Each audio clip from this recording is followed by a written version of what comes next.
समर्थक थे और कार्यकर्ता थे, उन सबको बधाई कि हमारी मांगों में से एक बहुत महत्वपूर्ण मांग थी कि एनपीआर को पुराने फॉर्मेट में चाहिए।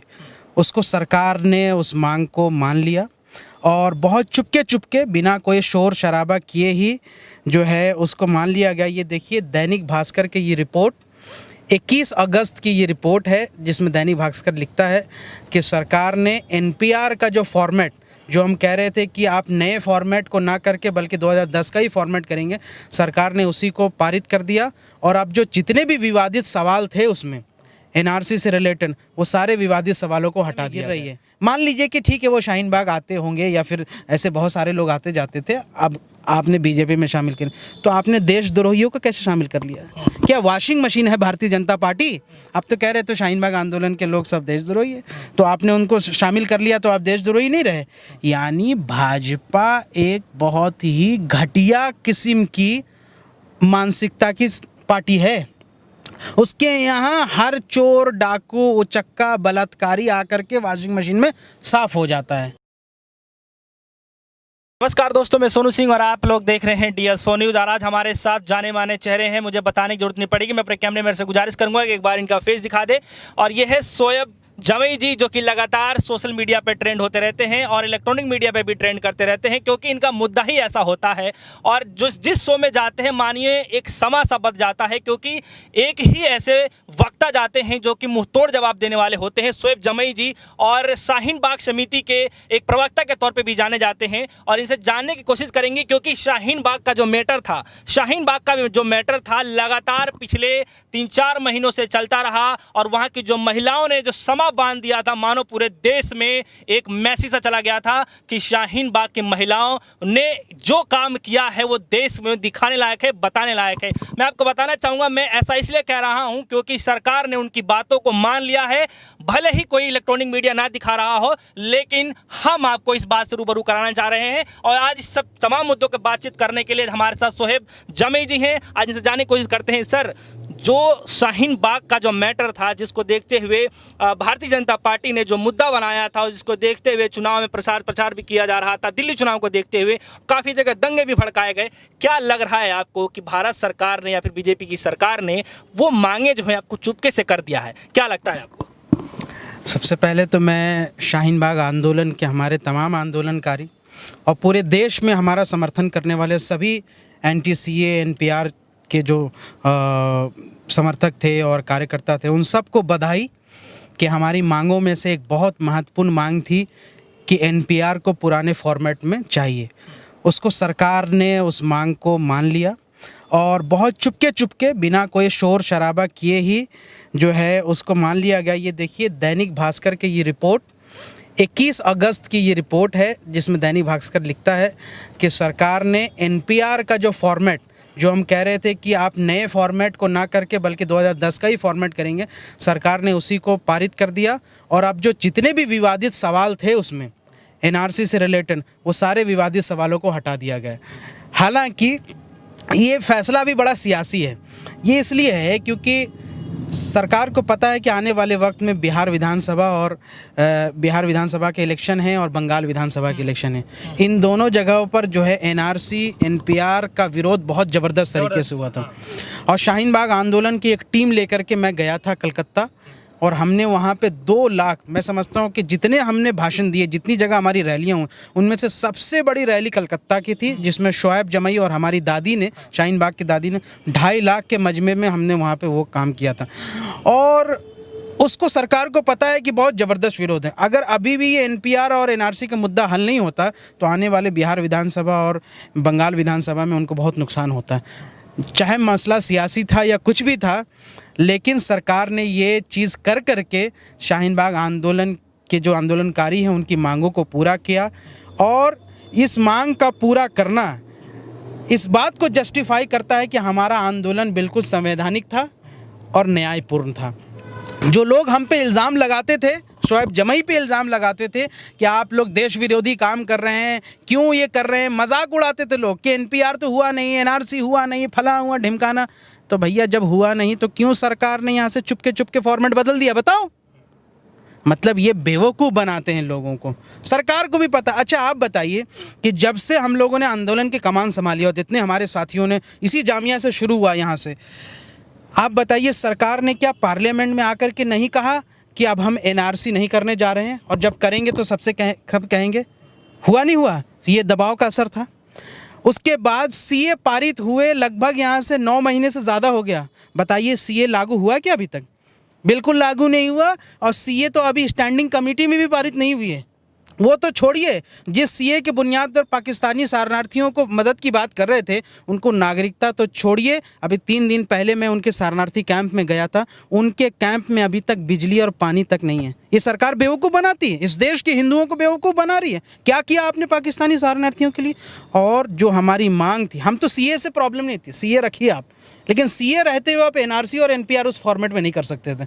अब सरकार ने इसको बात को चुपके चुपके कर दिया। एनपीआर अब जो है पुराने फॉर्मेट में कर रहे हैं, हमको कोई दिक्कत नहीं है। मैं तो समझता हूँ अभी जीत की पहली कड़ी है। अब एनआरसी पर भी यही होगा, और मुझे उम्मीद है कि जब तक हम जैसे आंदोलनकारी जिंदा हैं, शाहीन बाग आंदोलन जब तक जिंदा है, तब तक सरकार एनआरसी दोबारा लाने की चेष्टा नहीं करेगी। शोएब जमी जी, अब सवाल ये है कि जनता जानने की जरूर कोशिश करेगी, जिसकी आप बात कर रहे हैं कि सन 2010 के फॉर्मेट में मानने के लिए तैयार हो गई है और उन्होंने मान भी दिया है चुपके से।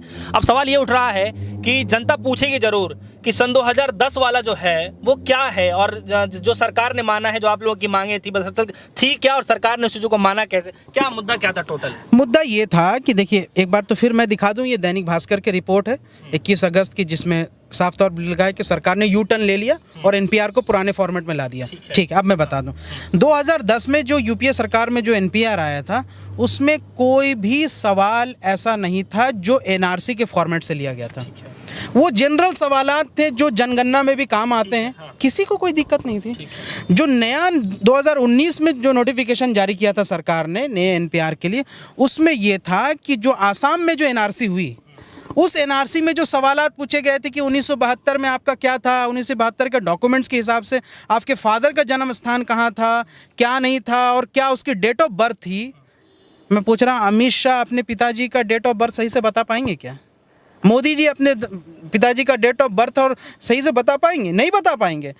तो वो तमाम सवालात, वो तमाम चीज़ें और भी कुछ 1-2 विवादित सवाल थे, वो एनआरसी फॉर्मेट से उठा करके सीधा एनपीआर में डाल दिया गया था। हम उसी का विरोध कर रहे थे कि वो नहीं चलेगा, पुराना जो चल रहा था वही चल रहा था। अब सरकार ने वो तमाम विवादित सवाल को हटा करके फिर से उसको फ्रेश कर दिया है। भले उनको बिहार विधानसभा चुनाव में या बंगाल विधानसभा चुनाव दिख रहा है, लेकिन मैं समझता हूँ पूरे देशवासियों के लिए राहत है।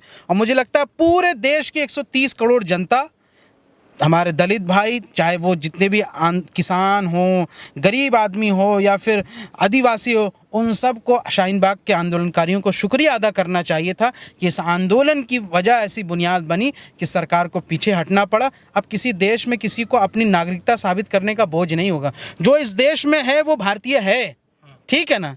और जो घुसपैठियों का मसला है वो मसला सरकार हल करे।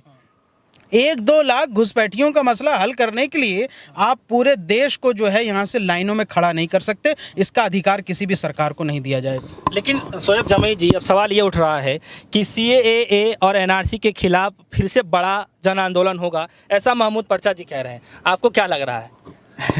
देखिए, शाहीन बाग राष्ट्रीय आंदोलन समिति बनी और शाहीन बाग राष्ट्रीय आंदोलन समिति ने अभी तक ऐसी किसी भी चीज़ को पारित नहीं किया। मैं शाहीन बाग आंदोलन समिति के साथ संयोजक और प्रवक्ता होने के नाते से मैं ये बात कह सकता हूँ कि महमूद पराचा जी 1-2 बार शाहीन बाग ज़रूर आए थे, या फिर जिनका भी आप नाम ले रहे हैं, और उन्होंने सेल्फ तौर पर घोषित करने की कोशिश की थी कि हम इनकी तरफ से लड़ेंगे कोर्ट में, ये वो। लेकिन वहाँ की तमाम दादियों ने और हमारे तमाम कार्यकर्ताओं ने मना कर दिया था और उनको मंच से जो है जाना पड़ा। हमने कहा कि जी अभी हमने तय नहीं किया, क्योंकि जब आप खुद ब खुद नेता बनने की कोशिश कर रहे हैं सेल्फ स्टाइल में, तो फिर उसको ख़त्म कर दिया जाता है ना। तो मेरे से किसी का कंट्रोवर्सी नहीं है, लेकिन अभी तक शाहीन बाग राष्ट्रीय आंदोलन समिति ने ऐसी कोई बात पारित नहीं की है कि हम दोबारा से वहाँ बैठेंगे, सिट इन होगा। वो तब देखा जाएगा जब सरकार किसी हठधर्मी पे आती है। जब हमारे लोगों को परेशानी होगी तभी तो हम कुछ करेंगे। अभी तो कोरोना काल है। अभी तो यहाँ से हमारा सबसे बड़ा मुद्दा ये है कि दिल्ली दंगों में कपिल मिश्रा जैसे अपराधी छूट ना जाए। हमारा सबसे बड़ा मसला ये है कि हमारे जितने भी कार्यकर्ता गिरफ्तार हुए हैं नाहक जगह जगहों पर, वो सब छूट के आने चाहिए। उन सबको यहाँ से न्याय मिलना चाहिए और दोबारा इस देश में मुसलमानों के या फिर कह सकते हैं अल्पसंख्यक आबादी हो या फिर पिछड़ी जाति हो, उनको एजेंडा बना करके सरकार अगर छुपना चाहती है तो वो हम नहीं होने देना चाहते। हम चाहते हैं कि सरकार जो है विकास कार्यों पे ध्यान दे, जनता की भलाई के लिए जो युवाओं को रोज़गार पे सवाल पूछे जाएं। देश में जो कोरोना काल में अचानक लॉकडाउन से जितने करोड़ों लोगों के 12 करोड़ लोगों की रोज़गार चली गई, वो दोबारा कैसे वापस आएगी, अर्थव्यवस्था कैसे पटरी पर आएगी, और इस देश में सामाजिक तौर पर हर धर्म समाज पंथ के लोग महफूज रहें, ये हमारा कंसर्न है। और शाहीन बाग आंदोलन कोई मुसलमानों का आंदोलन नहीं था, बल्कि तमाम लोगों का आंदोलन था जो इस संविधान की मर्यादा और गरिमा को बचाए रखना चाहते थे। अच्छा शोएब जमी जी, एक सवाल उठ रहा है अभी सोशल मीडिया पे, एक बहुत तेजी से अभी हाल ही दिन की बात है, खबर है कि भाजपा नेताओं का उसमें वो आ रहा है कि कुछ लोग जो उसमें प्रदर्शनकारी थे, चाहे जो आंदोलनकारी थे, वो लोग भाजपा में शामिल हो गए, कुछ बड़ा पद मिला है। और कुछ लोग तो ये भी कह रहे हैं कि जो शाहीन बाग का जो आंदोलन किया गया था वो भाजपा ने ही करवाया था, पैसे दे करके, चाहे जैसे भी। आपको क्या लग रहा है इसमें, किसका मतलब किस तरीके से? पहले इस तरह की जब बातें आई मीडिया पे तो मुझे बहुत हंसी आई, बड़ा हास्यास्पद था। फिर हमने अपने साथियों से जो मेंबर हैं शाहीन बाग राष्ट्रीय आंदोलन समिति में, उसमें बात की तो ये बात आई कि भाई ये जो फलां बंदा जो बीजेपी में ज्वाइन, ऐसे तो हज़ारों लोग आते थे शाहीन बाग में, और पता चला कि उनकी वहाँ दुकान है तो दुकान खोलने के लिए लोग आते थे, कभी घूमते रहते थे। लेकिन जहाँ तक मैं 3 महत्वपूर्ण बात बताता हूँ कि 22 दिसंबर को शाहीन बाग में सबसे पहली मीटिंग हुई थी, सबसे बड़ी मीटिंग में, और रात के लगभग 2:30-3 बजे तक वो मीटिंग चली थी, जिसमें हमने तय किया था कि भाई अब जो स्टूडेंट आए हैं शाहीन बाग में, कैंप लगाए हुए हैं और इधर महिलाएं बैठी, उनका कोऑर्डिनेशन कैसे हो, कौन मीडिया पे बात रखेगा, कौन कैसे करेगा, क्योंकि उस वक्त तक सिर्फ जामिया की चर्चा होती थी शाहीन बाग की नहीं। उसी में ये तय किया गया था कि शोएब जमी मीडिया पर बातचीत रखें, क्योंकि हम तो खुद ऑलरेडी पहले से भी थे, और बहुत सारी चीज़ें तय की। उस मीटिंग में तो ये भाई साहब नहीं थे जिनका बीजेपी जिनका लेकर के बहुत नाच रही है, लुंगी डांस कर रही है, तो ऐसे लोग तो नहीं थे। दूसरी बात, जब जितने भी जब भी वार्ता हुई यहाँ से हमारे सुप्रीम कोर्ट के वार्ताकार आए, उन तमाम मीटिंग्स में तो ये भाई साहब नहीं दिखे। इवन कि यहाँ से सुप्रीम कोर्ट भी हम लोग लगातार जा रहे थे, हमारे शाहिद साहब वकील थे ऑब्जर्वेशन में, उसमें भी ये नहीं दिखे। चौथी बात कि यहाँ से कि हमारी वहाँ पे पीछे में एक कैफ़े था, एक रेस्टोरेंट था, उसी में हम लोग मीटिंग करते थे रोज़ाना के कार्यक्रम को लेकर कि कैसे क्या होना है। 2-3 हम लोग बड़ा ग्रुप बना हुआ था, उसमें भी इस शख्स का नाम नहीं है, शाहीन बाग राष्ट्रीय आंदोलन समिति के मेंबर नहीं है। अब कोई गुंजा कपूर भी शाहीन बाग 2 दिन के लिए आई थी, बिरयानी खा के गई, तो क्या शाहीन बाग एक्टिविस्ट उनको कह दिया जाए?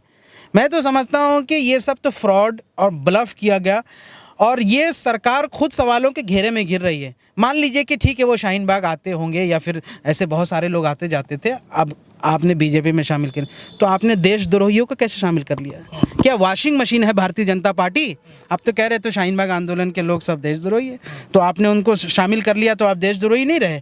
यानी भाजपा एक बहुत ही घटिया किस्म की मानसिकता की पार्टी है। उसके यहाँ हर चोर, डाकू, उचक्का, बलात्कारी आकर के वॉशिंग मशीन में साफ़ हो जाता है, ठीक है ना?